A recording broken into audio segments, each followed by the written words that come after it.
Bismillahirrahmanirrahim. Assalamualaikum warahmatullahi taala wabarakatuh. Salam Malaysia Madani dan salam koperasi.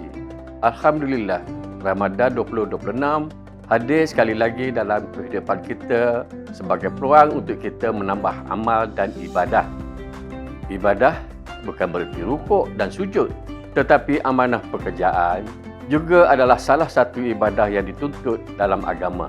Dalam lanskap ekonomi yang mencabar, koperasi perlu lebih inovatif, berstrategi dan berdaya tahan.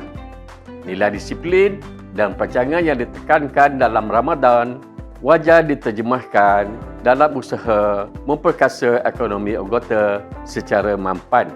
Saya mengucapkan selamat menyambut Ramadan Al-Mubarak kepada seluruh warga koperasi. Semoga Ramadan ini menguatkan azam kita untuk membawa koperasi ke tahap yang lebih cemerlang. Assalamualaikum warahmatullahi taala wabarakatuh.